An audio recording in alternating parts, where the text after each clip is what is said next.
How to delete your Sendwave account in 2025. So in this video, I will show you the quick and easy way. So make sure to like and subscribe. Step 1.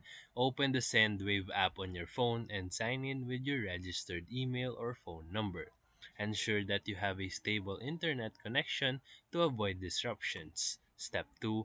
Tap your profile icon in the top corner and then scroll down to find account settings or settings. Step 3. Scroll to the bottom and select delete account or close account. If you don't see that one, tap on the help button or contact support to request account deletion directly to them. Step 4. Sendwave may ask you to confirm your identity and provide a reason for leaving or deleting your account. Kindly complete the prompts and then confirm. Step 5. Your account deletion request will now be processed. You will receive an email or app notification once it's completed. And that's it.